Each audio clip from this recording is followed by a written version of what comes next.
Aristóteles disse uma vez que o ouro era água solidificada no solo e misturada com os raios do sol. Outros tinham certeza de que era feito com a ajuda da pedra filosofal. Quando os antigos incas viram o metal pela primeira vez, decidiram que aquela coisa caindo do céu eram lágrimas de uma criatura mítica. Mas sua verdadeira origem parece muito mais épica. Vamos a um passado muito distante, a um tempo em que não havia pessoas nem animais. Nem os dinossauros existiam ainda. Uma época em que as formas de vida mais simples estavam apenas sendo constituídas. Nosso planeta parecia um enorme caldeirão de elementos químicos. Havia vulcões em erupção, terremotos e relâmpagos o tempo todo. Foi há cerca de 3,9 bilhões de anos. Durante este período, enormes asteroides voaram pelo nosso sistema solar. Eles caíram em Mercúrio, Vênus, Terra e Marte. É possível que também tenham ido parar na Lua e deixado grandes crateras nela. Houve um verdadeiro apocalipse em nosso planeta, mas felizmente ninguém sentiu porque ainda não havia vida. Junto com a destruição, os asteroides trouxeram metais. Mas estes existiam antes disso?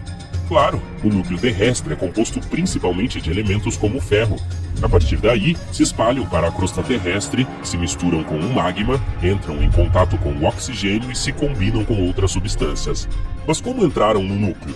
Átomos simples de hidrogênio e hélio se fundiram e formaram elementos mais pesados dentro de estrelas gigantes. Então, as supernovas explodiram e originaram grandes nuvens de poeira e gás que atingiram nossa galáxia e começaram a girar em torno do Sol. Com o tempo, essa poeira e os restos de estrelas resultaram em planetas, incluindo o nosso. Os metais que estão nas entranhas da Terra são difíceis de obter. E não teríamos a tecnologia atual se não fosse aquela chuva de meteoros que os deixou na nossa superfície. Existem duas teorias. A primeira sugere que poderosas explosões de supernovas longe do nosso universo formaram muitos metais da tabela periódica. Durante a explosão, a função nuclear começou e criou átomos de ouro.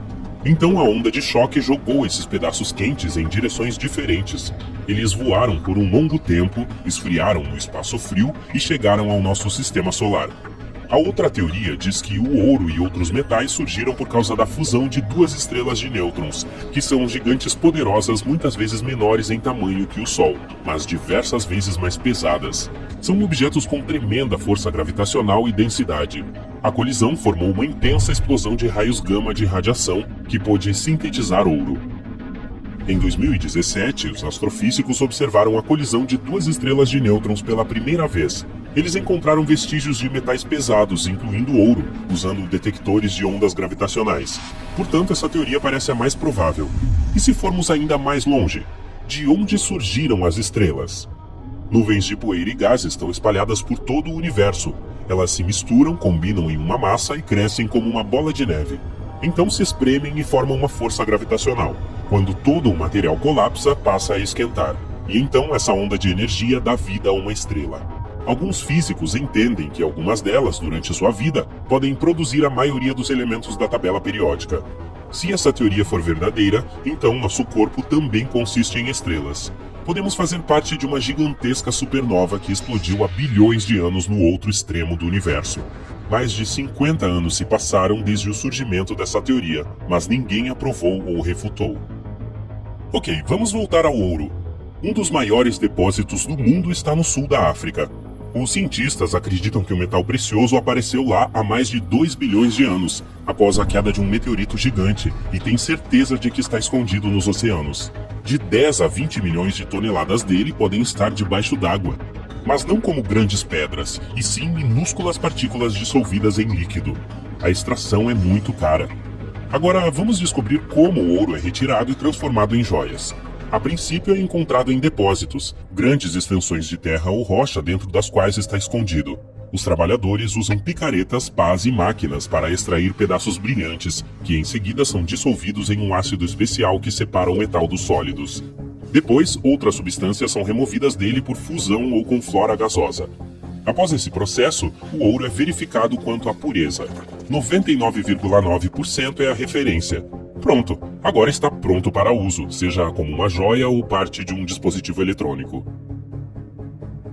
Os metais mais raros da Terra também vieram das estrelas. Estou falando de ródio e irídio, que são várias vezes mais caros que o ouro, não por causa de sua beleza, mas por seu valor prático.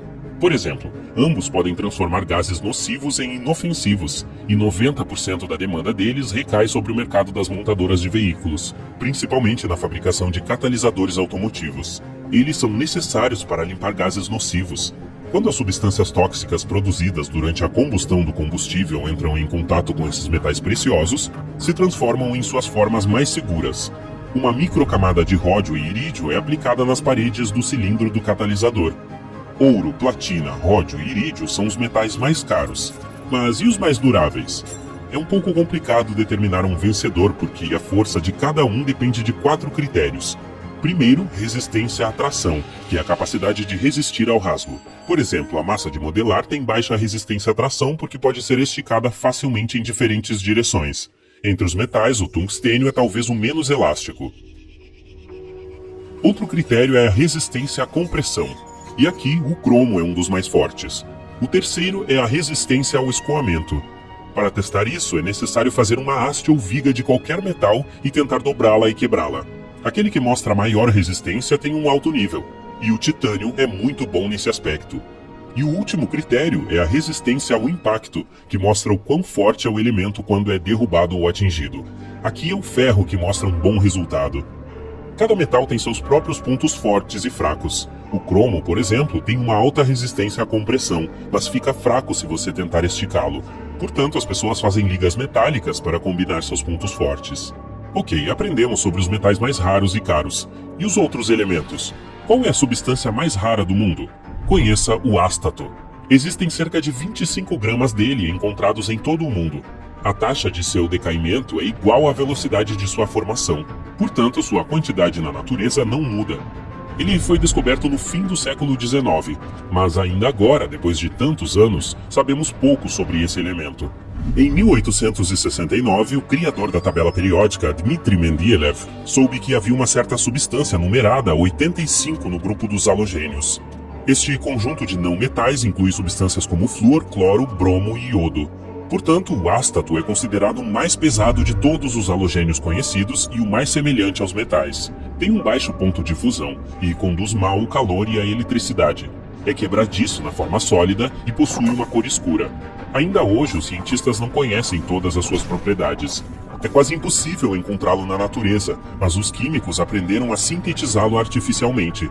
Não se sabe ainda como usar esse elemento porque ele é muito radioativo, mas em alguns laboratórios foram realizados experimentos usando o ástato para tratar doenças da tireoide.